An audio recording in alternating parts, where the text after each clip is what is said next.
All right, how's everyone doing? I'm Rich Celenza. Thanks for checking out my channel. So if you know anything about me, I try to help men master their self-confidence, or at least pay attention to their strengths and weaknesses in their life to a certain degree, I guess you could say. And in this video, what I want to talk about is sometimes your weaknesses are your strengths. And I don't think a lot of people really realize this. So I'm going to kind of give you a backstory on how I kind of learned this at a very young age. And that was in school. I was not a very good student whatsoever. I was actually I was a little bit out of control. I couldn't stop moving. I was very bored. And like a lot of kids in the 70s, we went to the doctors, and I think the doctors sometimes would want our parents to put us on Ritalin. My mother never did, thank God. But I was not very focused, and to this day it's very hard for me to focus, but I can focus. But I like jumping from one thing to another, and I'm only usually interested in what I'm interested in, and I think that was part of the problem. Plus, once I went to school, I was kind of lost, because I had two parents that were very energetic. They were very on building me up, being very confident, but they were very like they loved sports, even at a young age, like 2 or 3 years old. My father loved playing football with me. We'd go snowmobiling, we'd go water skiing, boating, all of this activity. Then all of a sudden you get thrown in school, and it was almost a shock, because now I got to sit in this room for 6, 7, 8 hours, whatever the case may be. And it was starting to drive me crazy. It was just something I felt very uncomfortable. I was very bored, and this went all the way up until I graduated high school. I did not conform into school very well. And everybody who kept telling me all the problems I had actually later in life actually helped me. So that's what I wanted to talk about here, is because a lot of people thought what I was doing was a weakness. But somebody who just didn't do or conform into what society wanted me to conform into, which later in life really worked out for me. And I think this happens with a lot of people, especially artists, or it could be extreme skaters, it could be athletes, it could be people that kind of just, they really just didn't fit in to a certain degree. But on the surface with me, I kind of look like I fit in. And I'll kind of go back now. So I remember in school, I was kind of, I'm in the slower classes. I'm barely scraping by getting a C average, barely scraping by passing every grade. And one thing was, I was younger than most kids. My birthday's in August, so I was always like one of the youngest kids. So I was kind of behind as far as that goes. Physically, it looked like. But I remember I was very good in athletics, and when we'd play sports, but I realized in school, like say if you had a group together and you had to come together and collaborate and create something, I was kind of always picked last, or nobody really wanted to be with me. And I can understand that. I just didn't gravitate towards school or the things they were teaching. But what I realized outside, when we're at recess or gym, then we're playing sports, and if they were the captain or the kids that were a lot smarter than me, they would pick me first, right? And I would think to myself, wow, you don't want to have anything to do with me in the classroom, but when it comes out here, you want to have a lot to do with me, right? I'm thinking that way. But I never called myself out on the bullshit, because when I was playing sports, say I was the captain, and then I was picking teams, a lot of the smarter, the nerdy kids, I would pick them last as well. It was kind of the same thing, just in different groups or different settings. So we both had our strengths and weaknesses, I realized. And then as I got older, most of my closest friends, they all went to college. Some went on to even own a couple of them own their own law firms in Chicago, downtown. Some have computer companies, someone in accounting. Very educated guys coming from a private school. Again, didn't necessarily fit in going after what they were going after. And then I had a lot of other friends, I guess you could say, were street guys from Chicago. They would go into illegal activities, which could include drugs, gambling, things in that nature. Or they went into union type jobs where they were construction guys, electricians, or go work for the village. Again, I didn't fit in there either. I didn't know really where I fit in. And I didn't even know what my strengths or weaknesses truly were at that point in time, because I'm like a senior in high school. I'm a small guy, and I really didn't know where to go. My father owned a nightclub, and he sold it when I was like a freshman or sophomore in high school, and we moved to Florida. So I planned on, when I was younger, either becoming a professional athlete. I couldn't do it because I didn't get big or strong enough. Or I'd go run my father's nightclub, and he sold it. So I literally was in limbo. Now, my father went and semi-retired in Florida, and he came. I really didn't know what I was doing. Let's put it that way. I was working for the village of Melrose Park, which is an Italian neighborhood. And for the village, it was kind of more like pick up garbage or help in the city, do those type of things. And I loved those guys. I used to work I worked not the summer, kind of the summers. I would do summer school in Florida and also work there in between my off time.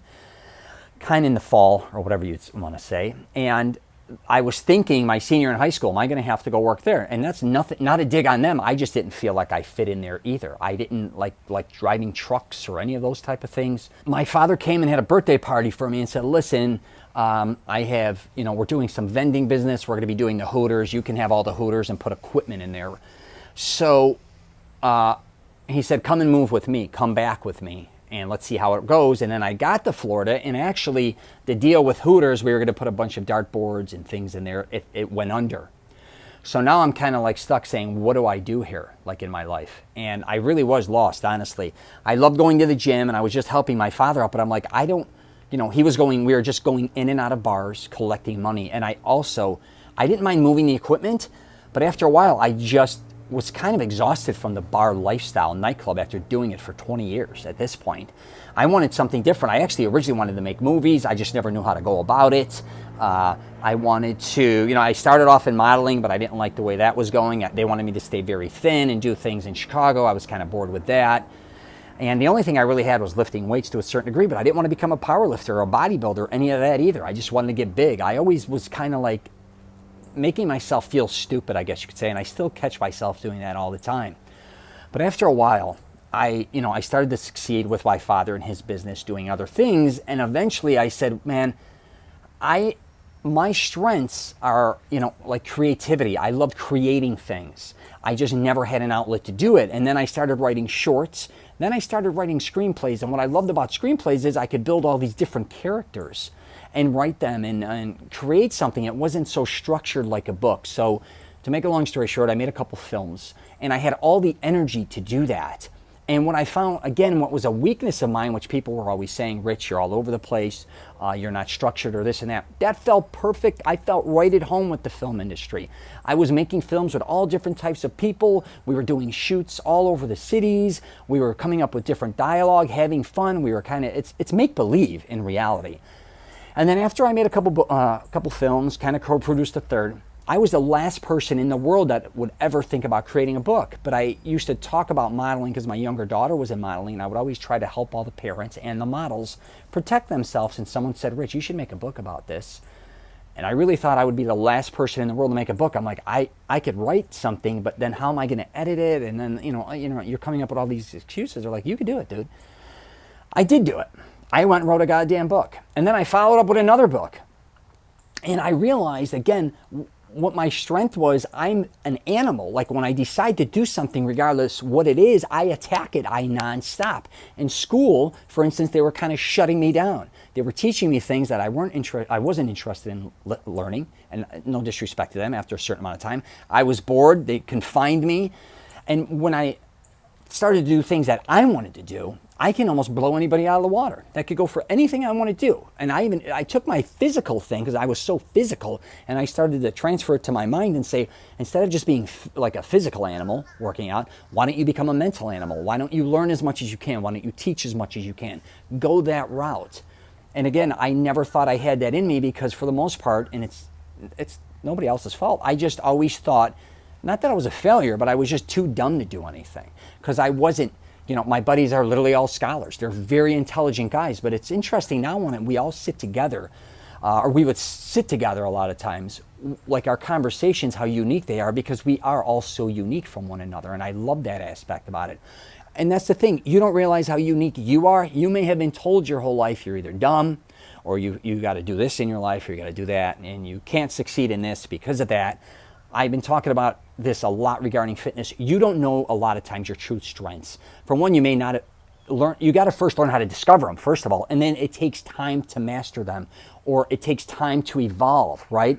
A lot of people want it too quickly, but I'm here to tell you, a lot of your weaknesses may not be your weaknesses. They're your strengths. So I just want to do a video on this, because I think it really relates to my mastering self-confidence thing. Is a lot of times you may have been built up to really believe you're not supposed to be confident. You're always supposed to be humble, or you're supposed to kind of like take the back seat. Let others tell you where you should go to high school, or let others tell you where you should go to college, what type of classes you should take, what type of job you should have, where you should go from here, and all this shit, man. I mean, sometimes that works, but I'm telling you, if you're having a problem with that, Step outside that and tell everyone to kind of go fuck themselves and say, listen, I got to figure my own shit out. You do not live the same lifestyle as anyone else. You are not like anyone else. So you have to understand that. And what you think may be weak now can be something you're very strong in the future. If you love something or you like it, you may not, if you want to be a lawyer hypothetically and you're a horrible student, you can get through it. You're just going to have a tougher time, but that's the way it goes. You know what I mean? Same with fitness. A lot of people I know, they want to excel in fitness and they're just not that coordinated. They're not that strong. They don't have that much endurance, but you know what?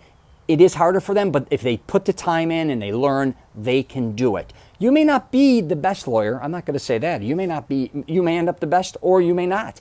But if you keep going after what you want to go after, I can assure you, you are going to get in the game. And what happens that I've seen a lot of times is, say you want to be a lawyer again. Not sure why I picked this subject. A lot of times you're going, this happened to even some of my other friends who want to be lawyers. Then you find out and say, you know what? I don't really want to be a lawyer. I found out I want to be more like this, or I want to do this. You kind of go another angle, but if you never started off in the original direction that you wanted to go to, you'd have never even found that angle. So just pay attention to all these things and stop listening to people all the time that are just talking shit. Most people, and I talk about this in my book, Wingman, most people giving you advice, for the most part, don't know shit, or they haven't succeeded. Now, that doesn't mean not listen to them when they want to give you advice and learn from it and those type of things, but a lot of people, I believe, are giving people the wrong advice, and they're not as sharp as as they think they are, let alone telling you what to do, especially when it comes to relationships, especially when it comes to succeeding. And also, a lot of people spew other people's shit. It's not their own. They don't even know if it works or not. It's kind of a repetitive bullshit dialogue, I call it. So pay attention again to not only your strengths, also your weaknesses, because I'm telling you, just because someone told you, you're weak at something, you may be weak at this point in time in your life. That doesn't mean 5, 10, 20 years down the line that you're weak at it anymore. I could assure you that, okay? You evolve, everybody develops, so don't sell yourself short, all right? I'm going to wrap it up there. If you get a chance, check out my podcast, Rich Celenza Show, WTF Are You Talking About? I actually just did a podcast with Cassandra Nostalgia. She's a huge, incredible musician. She's a very unique person. I just did a podcast with her, which is cool. I just posted. But I'm on LinkedIn, Twitter, Facebook, and Instagram. And if you get a chance, subscribe, right? All right. Take care and stay safe.